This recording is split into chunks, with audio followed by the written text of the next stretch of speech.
वंदे मातरम। जय हिंद, जय जवान, जय किसान। सच कभी छिपता नहीं और बकरा एक्सप्रेस 24 कभी रुकता नहीं। दोस्तों, मैं हूं चौधरी मोहन गुजर और आज फिर आप लोगों के बीच आया हूं एक बुजुर्ग किसान की दर्द भरी कहानी को लेकर। दरअसल दोस्तों, हरदा जिला मुख्यालय पर प्रति मंगलवार जिला जनसुनवाई का आयोजन होता है और इस जिले की जनसुनवाई का जो मुख्य केंद्र है वह हरदा जिला पंचायत का कार्यालय है। हरदा जिले के दूर दराज से लोग अपनी विभिन्न प्रकार की समस्याओं को लेकर जिलाधीश महोदय के समक्ष आते हैं और न्याय की गुहार लगाते हैं। लेकिन क्या जनसुनवाई में सुनवाई होती है? उसका जीता जागता उदाहरण आज हम आपको दिखाएंगे। दरअसल जिला जनसुनवाई में सबसे ज्यादा अगर मामले आते हैं तो जमीन से जुड़े हो जाते हैं। जमीन से जुड़े मामले सबसे ज्यादा हरदा जिले में है और जिसको लेकर आए दिन विवाद की स्थिति बनती है और कई बार की गंभीर घटनाएं भी हो चुकी।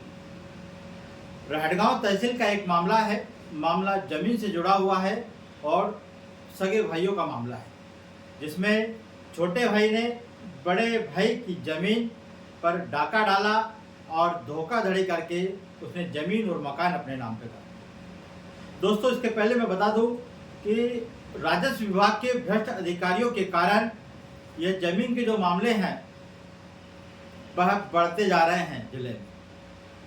ये जो मामला मैं लेकर आपके सामने आया हूँ, बुजुर्ग किसान भी हमारे साथ में है और उनकी दर्द भरी कहानी क्या है वह हम आपको रखेंगे और उनके मुँह जुबानी भी सुनेंगे कि उन्होंने अभी तक कहाँ शिकायत की।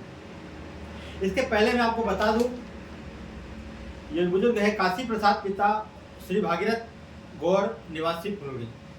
यह रहटगांव तहसील से 3 किलोमीटर दूर इनका गांव है फुलड़ी, महज 3 किलोमीटर दूर। और जमीन का मामला है वर्ष 2021 में, जब इनको जानकारी ऐसी लगी कि इनका बड़ा भाई धोखाधड़ी करके जमीन और मकान अपने नाम पर कर सकता है, इनको ऐसा अंदेशा था, तो इन्होंने उस समय तात्कालीन जो तहसीलदार थे उनके समक्ष शिकायत की। ये शिकायत की मैं तारीख भी बता रहा हूँ, 18/3/2021। अभी क्या चल रहा है आप समझ सकते हो, अप्रैल 2025। मतलब एक बुजुर्ग व्यक्ति पिछले 4 साल से अपना हक और अधिकार पाने के लिए न्यायालय के मंदिर में बैठे जो न्यायाधीश है उनके आगे गुहार लगाता रहा, लेकिन इनकी सुनवाई नहीं हुई। तहसीलदार से लेकर प्रभारी मंत्री तक इन्होंने अपनी शिकायत की। वर्तमान में कमिश्नर के पास शिकायत चल रही है और उम्मीद है कि कमिश्नर महोदय इनको न्याय दिलवाएंगे। देखना होगा कि इनको न्याय कब तक मिलता है। अब उसके बाद में हम सिलसिलेवार इन्होंने कहाँ का शिकायत की थी उस पर नजर डालते हैं। सबसे पहले वर्ष 2021 में इन्होंने ग्राम पंचायत के जो सरपंच थे उनके पास भी शिकायत की, क्योंकि यह एक ऑर्डिनेंस कंपनी इटारसी में उसमें कार्यरत थे और इन्होंने अपनी पूरी जवानी वहाँ पर काम किया।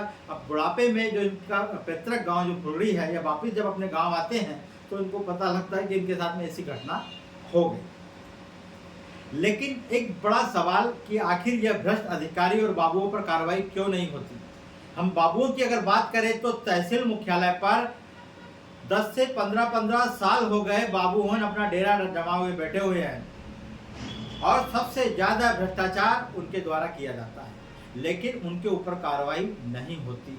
कई बार शिकायतें भी हुई लेकिन कार्रवाई नहीं हुई और इनके कारण इनके जैसे न जाने कितने काशी प्रसाद गौर आज दर दर ठोकर खाकर न्याय पाने के लिए भटक रहे हैं, लेकिन इंसाफ नहीं मिल रहा है। तत्कालीन तहसीलदार जो थे 2021 में, इनकी गलती के कारण यह बुजुर्ग 4 साल से चक्कर काट रहा है, लेकिन इसकी सुनवाई नहीं हो रही है। तहसीलदार की गलती तो यह थी कि जब इनको पता था कि मेरा भाई गलती से ये धोखाधड़ी करके इनकी जमीन अपने नाम पर कर लेगा, उन्होंने शिकायत उसी समय की, लेकिन उनकी शिकायत को नजरअंदाज किया गया और आज जिले में बैठे जो अधिकारी है वह कहते हैं कि आप सिविल में जाओ। सिविल में मतलब ये बुजुर्ग आज उम्र के आखिरी पड़ाव में है और अगर सिविल में जाएगा तो 10 से 15 साल तो वैसे ही गुजर जाएंगे। मतलब इनकी तो मृत्यु नजदीक है, या मतलब इस वक्त ऐसा ना हो, लेकिन एक उम्र के आखिरी पड़ाव में है और ऐसी स्थिति में इनको अगर अधिकारी कहते हैं कि आप सिविल में जाओ तो इससे बड़ी शर्मनाक क्या बात हो सकती है। हमारे साथ में काशी प्रसाद जी हैं, उनसे ही जानेंगे कि कब की घटना है, क्या घटना है और इनके भाई ने क्या क्या इनके साथ धोखाधड़ी की। सबसे पहले आप आपका नाम और गांव का। मेरा नाम है काशी प्रसाद गौर। मैं आर्नेस फैक्ट्री से रिटायर्ड हूँ, ग्राम फूली का किसान हूँ। मेरे भाई छोटे ने 16 एकड़ ज़मीन खरीदी थी, वो भी गड़बड़ करी और 16 पैतृक थी, वो भी कर दी। ने मेरे को 4 मकान, इनसे मेरे को मकान भी नहीं, मेरे पास कुछ नहीं, रहने के लिए जगह भी नहीं। मैं इटारसी से आता हूँ।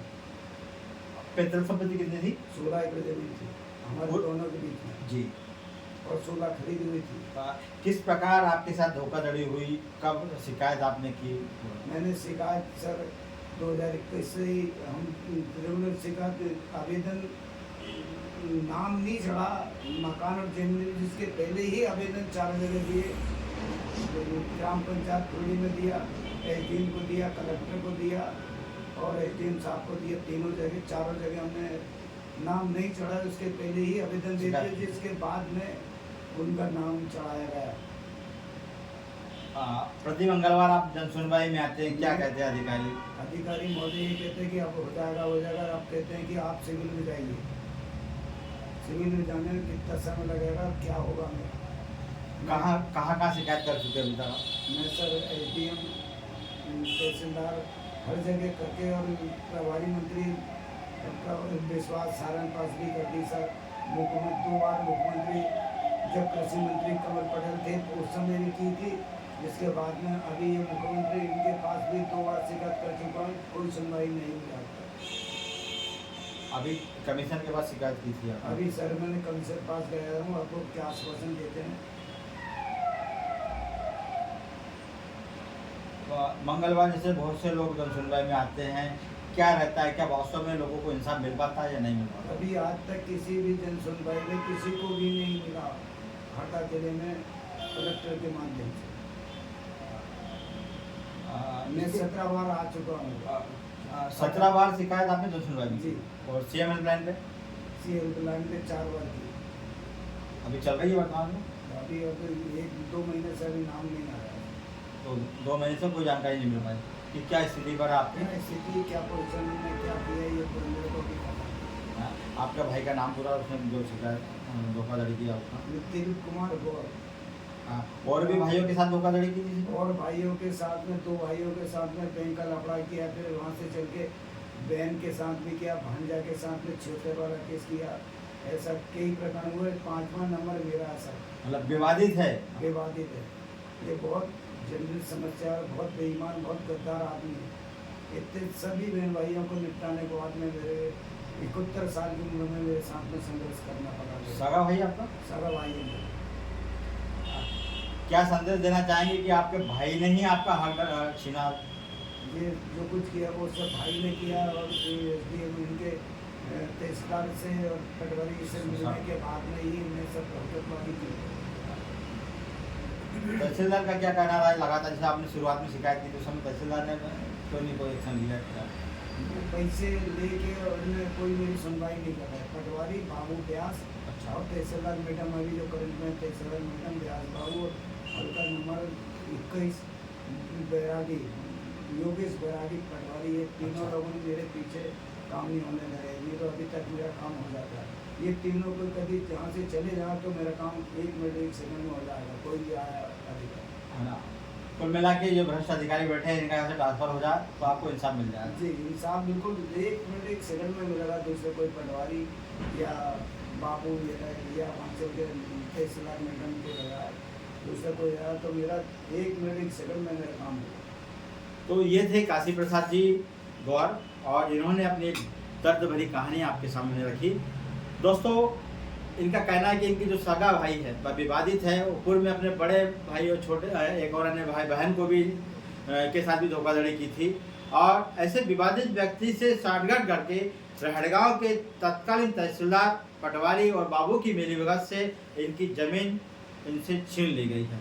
मैं इस वीडियो के माध्यम से प्रदेश के मुखिया मोहन यादव का ध्यान आकर्षित करना चाहूँगा कि यह कैसा लोकतंत्र कि एक बुजुर्ग व्यक्ति जो उम्र के आखिरी पड़ाव में है और वह इंसाफ पाने के लिए 4 से 5 साल तक न्यायालय के चक्कर लगा रहा, अधिकारियों के आगे चक्कर लगा रहा, लेकिन इसकी सुनवाई नहीं हो पा रही। इसी के साथ जय हिंद, जय भारत।